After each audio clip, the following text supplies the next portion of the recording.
이재명 더불어민주당 대선 후보가 오늘은 부산을 찾아 청년 민심을 공략합니다. 국민의힘에서는 윤석열 후보 선대위 인선을 놓고 당 내홍을 겪고 있는데요. 네, 정치권 소식 두 분과 짚어보도록 하겠습니다. 최재은 전 더불어민주당 국제대변인, 또 신인규 국민의힘 상근 부대변인 나오셨습니다. 어서 오십시오. 안녕하세요. 반갑습니다. 네. 더불어민주당 얘기로 좀 시작을 해보도록 하겠습니다. 민주당 이재명 대선 후보 이제 매주 타는 민생버스라고 해서 메타버스를 타고 전국을 돌고요. 오늘은 이제 부산에서 청년들과 간담회가 예정이 돼 있습니다. 이 메타버스의 주 대상은 청년층이라고 할 수 있을 텐데 아직 출발 단계이긴 하지만 실제로 청년들의 마음이 조금 움직이고 있습니까? 네, 지금 어저께 출발하셔서 울산에 가셨고 오늘 부산에 계시는데 시민들의 호응이 굉장히 뜨겁습니다.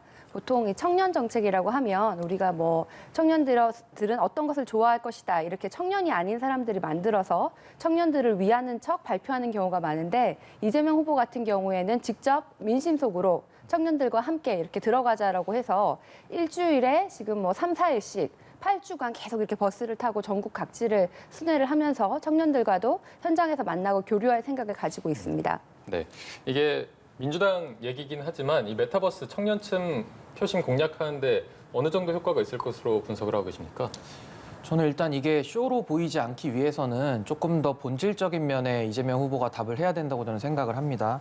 일단은 지금 청년들의 표심이 절대적이기도 하고 지금 민심의 흐름을 지금 양당이 잘 읽고 있다고 저는 봅니다. 청년 민심을 잡기 위해서요.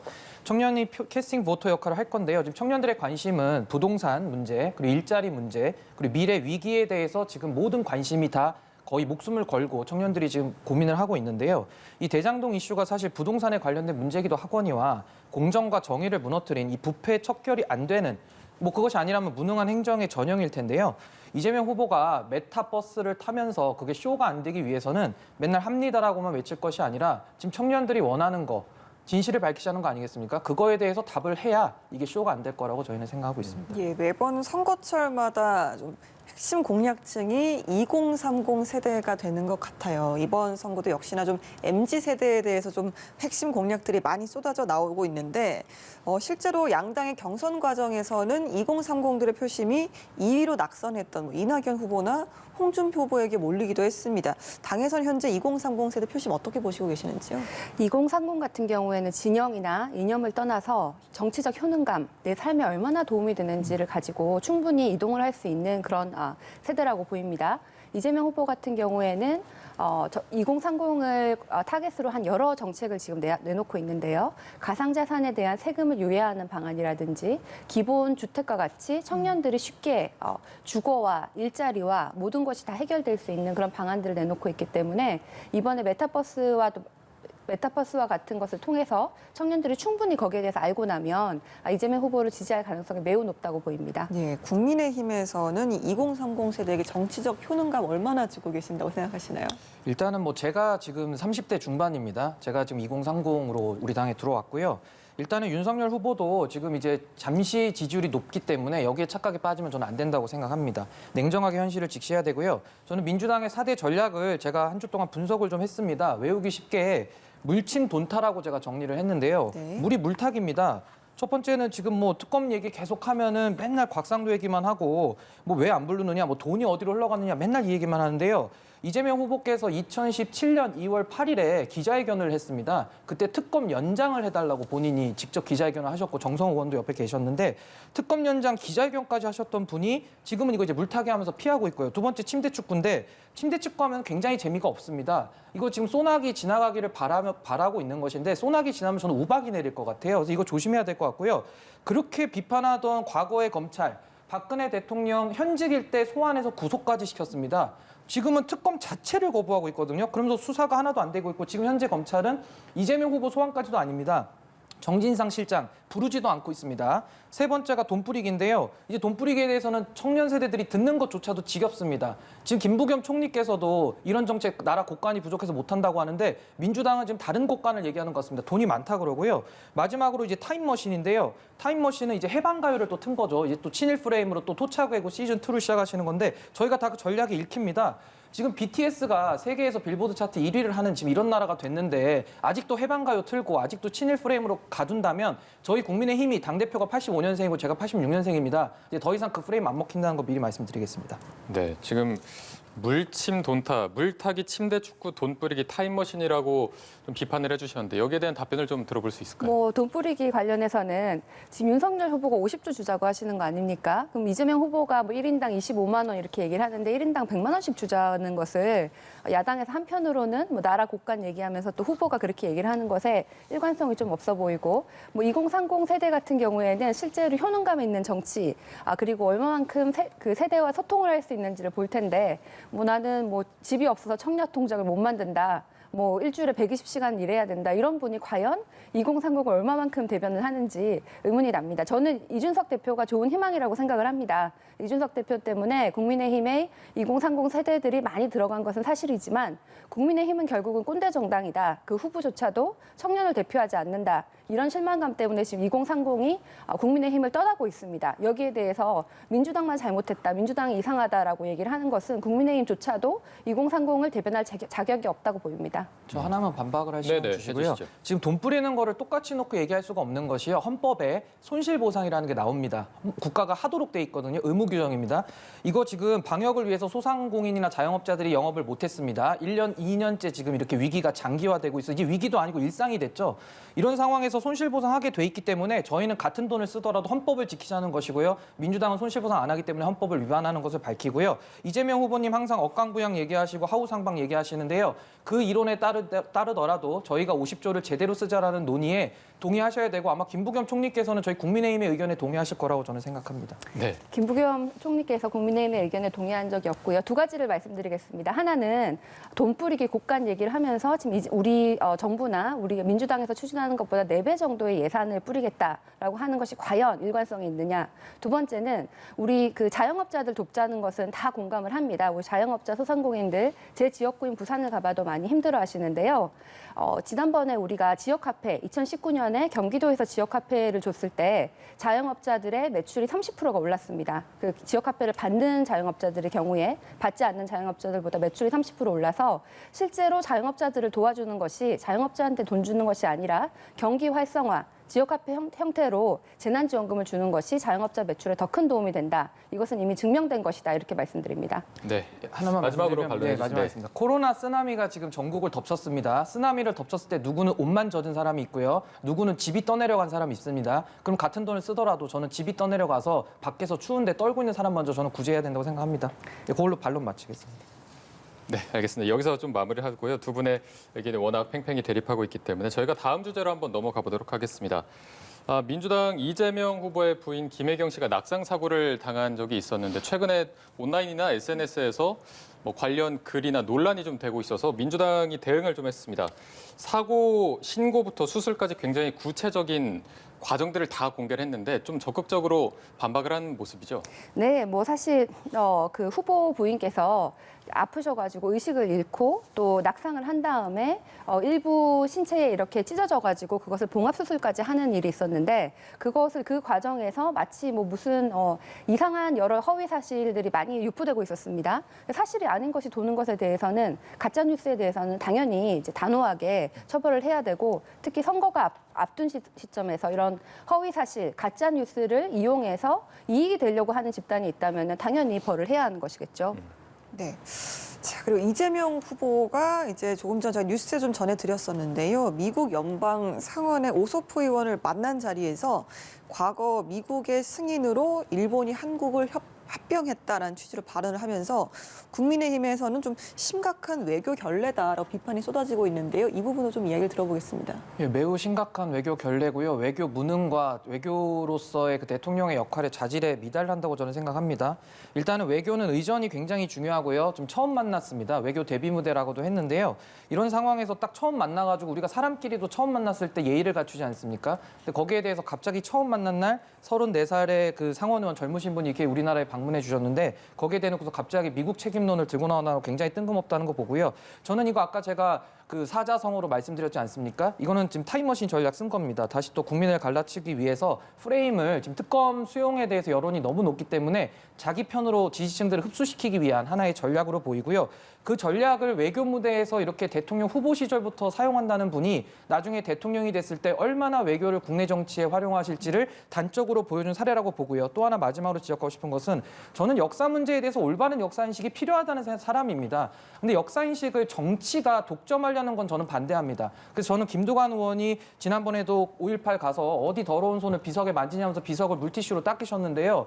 그런 정신으로 정치를 계속 하시면 외교가 한국 국내 정치 이용을 당하면 대한민국의 운명이 굉장히 저는 풍전등화에 임할 것이다. 그렇게 생각하면서 매우 부적절했다고 생각합니다. 네, 지지자들은 그래도 할 말은 한다라는 그 이재명 후보의 캐릭터를 보여주는 일례가 됐다라고 또 이야기를 하는데 첨언하시겠습니까? 네, 뭐 할 말은 하는 그 캐릭터도 있지만은 사실 이게 외교적 결례가 전혀 아닌 상황이었습니다. 당시의 발언 내용을 보면 미국의 지원과 협력으로 한국이 선진국이 되었고 전쟁을 이겼는데 다만 거기에 대해서 큰 성과 이면에 작은 그늘이 있었다. 거기에 대해서 이제 가스라 테프트 협약이 있었다는 사실을 언급했는데 그 언급한 것도 미국 상원 의원이 이런 문제를 알고 있어서 놀랐다. 그렇게 얘기를 했지. 그것 때문에 한국이 일본에 합방됐다고 얘기를 한 것이 아니라 상원 의원이 이걸 알고 있었으니까 놀랐다라고 얘기를 했고 실제로 이 상원 의원 같은 경우에는 한국의 소녀상 설치에도 앞장섰던 분이고요. 그리고 한국의 영화나 소설을 좋아한다고 이렇게 얘기를 해서 칭찬을 해주고 덕담을 해주는 상황이었습니다. 마치 이것을 외교적 결례라고 몰아가는 것은 오히려 지금 국민의힘이 외교적 결례를 바라고 지금 소설을 쓰고 있는 것이죠. 제가 이거 끝나고 외신 기자들이랑도 통화를 해보고 미국 국무부를 포함해서 이렇게 이거 어떻게 생각하냐 이게 결례가 됐냐 그랬더니 아무도 심각하게 생각을 하고 있지 않은데 한국 국내 언론에서 이것을 좀 심각하게 몰아가고 있지만 오히려 외교적 결례 할 말을 못하는 것은 국민의힘이 아니었나 생각을 합니다. 윤석열 후보 같은 경우에는 같은 상원 의원을 만났는데 그 좌석 배치도 보면 굉장히 권위적으로 마치 상황처럼 이렇게 보이는데 그것이야말로 오히려 외교적 결례가 아닌가라는 생각이 들고요. 또 마찬가지로 윤석열 후보 같은 경우에는 외신기자클럽에서 지금 일본 문제는 다 한국 정부가 잘못했다 이렇게 얘기를 하는데 그러면은 그동안 뭐 일본 총리가 했던 얘기나 역사 왜곡에 대해서 왜 한마디도 못하면서 한국 정부만 얘기를 한 건지 도대체 일본 뭐 총리 선거를 나온 건지 정말 역사 왜곡이나 정말 외교적 결례를 하는 사람이 누구인지 다시 한번 묻고 싶습니다. 네, 윤석열 후보 말씀을 해주셔서 바로 좀 이 이야기로 넘어가 보도록 하겠습니다. 어제 외교 데뷔전을 치렀습니다. 말씀해주신 대로 한미 동맹의 중요성을 강조한 부분도 있고 남북 관계를 정상화하겠다 이런 발언도 했는데 국민의힘에서는 어떻게 평가하고 있습니까? 일단 제가 반론을 좀 하고 넘어가야 돼가지고요. 반론하고 그 부분 말씀드리겠습니다. 지금 말씀하신 것이 전형적으로 자기중심적으로 말씀하고 계십니다. 아무리 우리가 예의를 갖췄고 우리는 결례가 아니라고 생각하지만 듣는 사람 입장에서 항상 생각을 해야 되죠. 말은 듣는 사람이 중심이니까요. 그래서 미국 국민들이 이걸 어떻게 생각해야 되는지도 한번 우리가 볼 필요가 있다고 보고요. 아까도 그 외교 결례를 또 이제 윤석열 후보에 대해서 말씀하셨는데 외교에 다 의전이 있습니다. 대통령 후보입니다. 원래 만나주지도 않습니다. 대통령 후보가 격이기 때문에. 근데 대통령 후보가 상원 의원을 만났습니다. 자리 배치 저는 그렇게 하는 것이 의전에 맞다고 생각하고요. 이거 전영기 의원님께서 이걸 오야붕이라는 용어까지 쓰시고 이제 아주 또 많이 신이 나셨어요. 왕자 그 논란이랑 또 엮어서 정치적인 공세를 또 하시려고 이제 그걸 저희가 다 읽고 있거든요. 그래서 전혀 의미가 없다는 것이고 마지막으로 일본 관련해서 말씀드리겠습니다. 아니 민주정부 사기라고 하시잖아요. 김대중 대통령께서 하신 그 외교 선언에 대해서는 어떻게 생각하세요? 왜 우리 윤석열 후보가 지금 그거를 계승하고 있고 민주당은 또 일본하고 또 척지자고 얘기합니다. 그래서 저는 우리의 국민의힘의 입장은 활발한 외교수를 통해서 대한민국의 입지를 더 넓히자는 겁니다. 이 4강 열강 속에 대한민국이 고립되면 안 되지 않습니까? 어떻게든 외교로 저희가 승부를 봐야 되는 나라인데 그러려면 일본과도 잘 지내면서 중국과도 잘 지내면서 미국과 러시아를 다 이용해서 결국은 북핵 문제 해결해야 되지 않겠습니까? 현실을 직시하자고 얘기하고 있는데 여기에서 계속 무슨 또 왕자 프레임 얘기하려고 또 국내 정치에만 관심을 하니까 좀 민주당은 외교 얘기할 때는 외교에만 좀 관심을 가지면 좋겠고요. 국내 정치는 국내 정치로 정정당당하게 특검 받아서 승부했으면 좋겠습니다. 네, 어떻게 좀 반론을 하시겠습니까? 네, 뭐 다시 말씀드리지만은 오소포 의원 측도 그렇고 어제 뭐 외신 기자들이나 미국 뭐 국무부나 대사관이랑도 제가 개인적으로 연락을 했는데 여기에 대해서 외교적 결례라고 생각하는 사람이 없었습니다. 그런데 마치 외교적 결례가 있는 것처럼 원하는 것은 국민의힘이고 오히려 이것을 더 부추겨서 외교적 결례를 만들고 있는 것은 야당과 그 야당의 희망사항이 아닐까라고 생각합니다. 마지막으로 말씀드리지만 민주당이 그 김대중 대통령의 한일 정책을 한번 잘 생각해 보시기를 마지막으로 권해드립니다. 네. 지금 우리 국민들의 누구도 국민의힘이 그 일본에 대해서 김대중 대통령의 정책을 잘 받들어서 잘 하고 있다라고 생각하는 사람이 과연 몇 명이나 있을지 그 국민 진정성이 통합을 좀 위해서 저희는 애쓸 의심스럽습니다. 겁니다. 예. 알겠습니다. 오늘 대담 굉장히 좀 많이 과열되네요. 네, 다음 여쭤보겠습니다. 윤석열 캠프 선대위 구성이 좀처럼 속도를 내지 못하고 있습니다. 비서실장 또 수석 대변인, 대변인까지 3명만 인선을 마친 상태고요. 이준석 대표와 김종인 전 비대위원장의 입김이 윤 후보의 영역을 좀 침범하는 게 아니냐, 훈수를 두고 있는 게 아니냐 이런 이야기도 나오고 있습니다. 어떻게 생각하시나요? 당내에서는? 예, 물론 밖에서는 이제 선대위가 지금 구성 중이고 물밑에서 하고 있기 때문에 지금 다 아무도 모르고요. 지금 다 여러 가지 썰들만 지금 돌아다니는 상황입니다. 결국 대선은 전략이고요. 대선은 잘 저희 당에서 치러야 되는데 일단 김종인 위원장께서 그 선거 전략에 대한 여러 가지 그 아이디어나 지혜들을 저희는 보태주시길 바라고 있고요. 우리 윤석열 후보께서 국민 통합의 스탠스로 나아가서 이제 대통령으로서의 자질로서 그렇게 하시면 되고 이준석 대표님은 또 어느 정도 우리 그 젊은 세대를 상징하는 정치 개혁의 아이콘이기 때문에 그런 식으로 저희는 선거 전략을 짰으면 좋겠고요. 저는 하나 저희 국민의힘에도 말씀드리고 싶은 것은 저희가 이제 과거처럼 조직 선거를 하려고 들면 안 됩니다. 이거 코로나 시대가 왔고요. 이미 그 국민의힘에 대한 그 정치개혁의 열망, 국민들의 목소리 매우 뜨겁고 높습니다. 저는 그거 다 온몸으로 받아들여야 된다고 생각합니다. 그 이유는요. 윤석열 후보 지지율도 당 지지율이 40%고 정권교체가 60%를 바라는데 거기에 못 미치거든요. 그 중간 언저리에 있습니다. 이거 60%까지 끌어올려야 되고요. 저희는 새로운 시대에 우리가 새로운 보수의 세력과 새로운 인물들을 통해서 압도적인 정권 교체를 저는 해야 된다고 봅니다. 그냥 비등비등하게 정권 교체해도 그거는 크게 저희가 정권 운영하기에 굉장히 부담이 됩니다. 여당이 아무래도 의석을 많이 차지하고 있고 지방 권력도 아직 민주당이 갖고 있기 때문에 저는 국민 여러분들의 그 60% 이상 되는 그 들끓는 특검 수용 여론은 지금 70%까지 가거든요. 이 그 언저리에 있는 그 여론, 그걸 저희가 다 온몸으로 받아서 선거를 치러야 된다고 생각합니다. 네, 그런데 지금 실제로 국민의힘 홈페이지를 들어가 보면 이준석 아웃, 이준석 탄핵 이런 글들이 굉장히 많이 올라오고 있는 상황에서 윤 후보가 판단을 언제까지 미룰 수 있다고 보십니까? 근데 원래 그 극단적인 목소리를 내는 분들은요, 목소리는 큽니다. 근데 별로 그거는 개의할 필요가 없고요. 저희 당은 지금 국민을 보고 민주당을 상대하고 있지 지금 그 극렬적인 목소리를 내서 지금 정당하게 뽑힌 민주적으로 뽑힌 당대표를 뭐 끌어내기자 뭐 그런 주장할 수 있다고 봅니다. 근데 거기에 저희가 흔들릴 것이 없고 저희는 저희의 길을 가면 됩니다. 국민들이 바라시고 원하시는 정치개혁과 국민의힘이 좀 더 새로워져라라는 주문을 하고 있거든요. 이거를 우리가 어떻게 수용할 것이냐 그걸 고민을 해야지 뭐 누가 뭐 딴소리 하는 사람 뭐 건강성을 저는 또 반증한다고 봅니다. 국민의힘의 여러 목소리가 있으니까요. 알겠습니다. 저희가 아까 잠깐 재난지원금 이야기도 좀 했었는데요. 민주당에서는 이재명 후보가 처음 제안했던 1인당 50만 원의 재난지원금을 이야기를 하면서 25조 원 넘는 증액안을 철회를 했습니다. 하지만 여전히 좀 10조 원 정도의 규모는 증액이 필요하다는 입장을 고수를 하는데 정부와 야당이 또 반발을 하는 상황에서 다음 주가 이제 예산안 심사잖아요. 확실히 좀 난항이 예상되는 상황입니다. 뭐 난항이 충분히 필요한 것이고요. 우리 민주주의에서 충분한 토론이나 다양한 의견은 다 듣고 경청을 하고 결정을 해야 되는 것인데 이재명 후보의 스타일상 충분히 뚫고 나갈 것이다. 이렇게 보이고요. 이 10조, 뭐 50조 이것은 지금 우리 초과 세수가 10조 이상 거쳤습니다. 예. 우리가 지금 우리 한국경제라는 환자가 막 수술을 마치고 응급실에 왔는데 아직 회복실에 이제 들어갈까 말까 하고 있는데 지금 너 이제부터 다이어트하고 운동하고 마라톤을 한번 준비해봐라라고 하는 거거든요. 지금 이 경제 회복기에 세금을 더 걷고 있다는 것은 그만큼 국민들에게 돌려드려야 된다는 것이죠. 네, 그런 면에서 이것은 뭐 충분히 경제적으로도 우리가 지금은 아직까지는 확대 재정할 국면이고 일본과 미국 같은 경우에도 지금 현재까지도 한국보다 훨씬 더 많은 확대 재정을 하고 있고 이 상황에서 우리가 지금 국민들에게 확대 재정은커녕 세금을 더 걷고 있는데 거기에 대해서는 돌려드리는 것이 맞다고 보입니다. 야당 입장에서는 계속 반발하고 있는 상황이죠. 저희는 아까 설명을 드렸고요. 제가 좀 더 이번 다른 측면을 좀 말씀드리면요. 경제를 누가 망쳤습니까? 경제를 문재인 정부 5년 동안 본인들이 담당해서 지금 경제를 운영해왔는데 이제 와서 경제가 어렵고 힘들고 또 중환자실까지 말씀하시는데 중환자실에 누가 우리나라 경제를 갖다 넣습니까? 그거부터 일단 좀 지적하고 싶고요. 과연 이재명 정부가 지금 시작됐습니까? 지금 문재인 정부 하에서 김부겸 총리는 반대하고 있는데 이재명 후보가 이걸 뭐 어떻게 뚫고 나가신다고 하니까 뭐 저희 계곡정비 사업 하듯이 그걸 하시면 뭐 한번 지켜보겠습니다. 그리고 또 하나는 지금 이제 돈 뿌리기. 제가 아까 전략 3번 얘기했죠. 물타 돈침 중에 3번인데요. 전 한 가지 묻고 싶어요. 성남시는 불교부 단체라고 해서 세수가 남아도는 곳입니다. 그래서 거기서는 이런 돈 뿌리기, 무상산후조리원이나 무상교복 다 할 수 있어요. 근데 지금 우리나라는 지금 곳간이 없다 그러거든요. 정부에서는. 근데 이거를 어떻게 성남시 스타일로 하겠다는 것이 일단 의문이고요.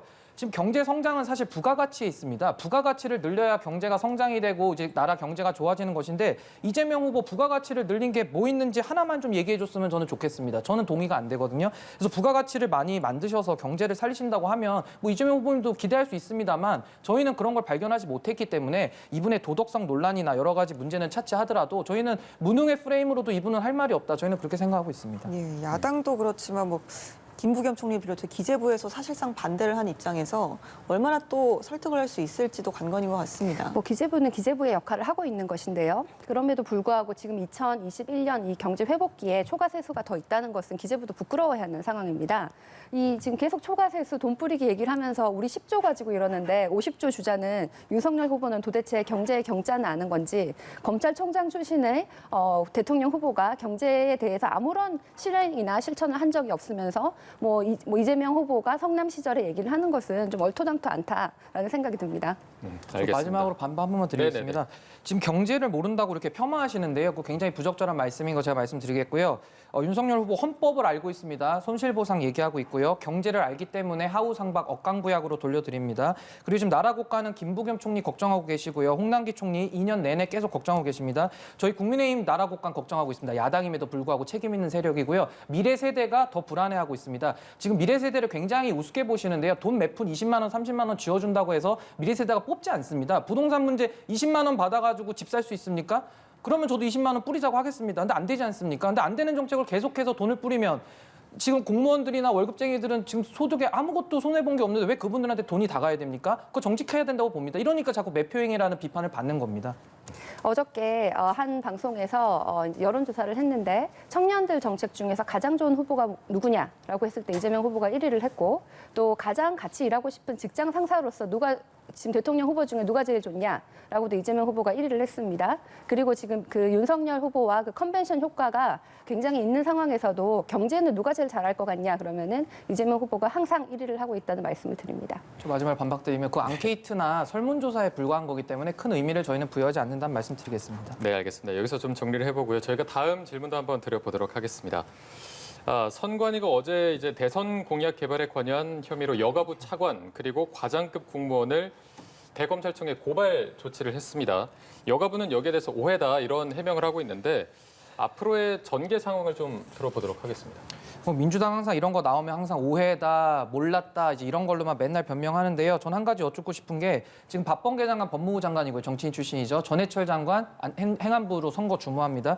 이런 분들이 계시기 때문에 더 조심해야 돼요. 오얏나무 밑에서 가끔 매지 말라는 말이 있습니다. 근데 이런 거에 대해서 전혀 지금 뭐 공무원들이 감각이 없는 거죠. 막 지금 선거 개입을 하려고 하는데 이런 것들에 대해서 만약에 국민의힘 정부에서 이런 일이 있었다라면 민주당은 어떻게 했겠습니까? 코로나 방역이고 뭐고 다 무시하고 아마 나가서 난리를 쳤을 겁니다. 그러니까 이런 것들 저희는 그렇게 하지 않고요. 저희는 이런 거 차분하게 잘 대응할 거고 그 맥락 속에서 킹크랩 잡는 크라겐이 나옵니다. 크라켄이라고요. 저희 당에서 비단주머니 1호로 이제 여러 가지 여론 조작이나 이런 것들도 저희가 감시하는 여러 가지 그런 대책들을 당 차원에서 마련하고 있기 때문에 이런 것들 국민 여러분들께서 굉장히 불안해하십니다. 그래서 저희 당에서도 힘은 미력하지만 최선을 다해서 당 차원의 노력을 하겠다는 말씀 드리겠습니다. 차분하게 진행하겠다 이렇게 입장을 해주셨고요. 민주당은 이 문제 어떻게 보고 계십니까? 지금 현재 정부에서 만약에 대선 공약 개발에 참여를 했다면 잘못한 것이죠. 벌을 받아야 마땅합니다. 다만 지금 뭐 아직까지 검찰 수사도 되지 않았고 지금 차관을 수사한다고 하고 있는데 그 경위를 지켜봐야 되는 것이고요. 또 여가부에서 설명한 것처럼 통상적인 정책 협의일 수도 있습니다.